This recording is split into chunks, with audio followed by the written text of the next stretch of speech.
بسم الله الرحمن الرحيم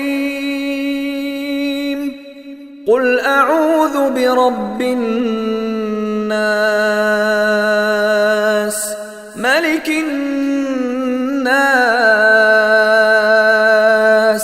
إله الناس من شر الوسواس الخناس الذي يوسوس في صدور الناس من الجنة والناس.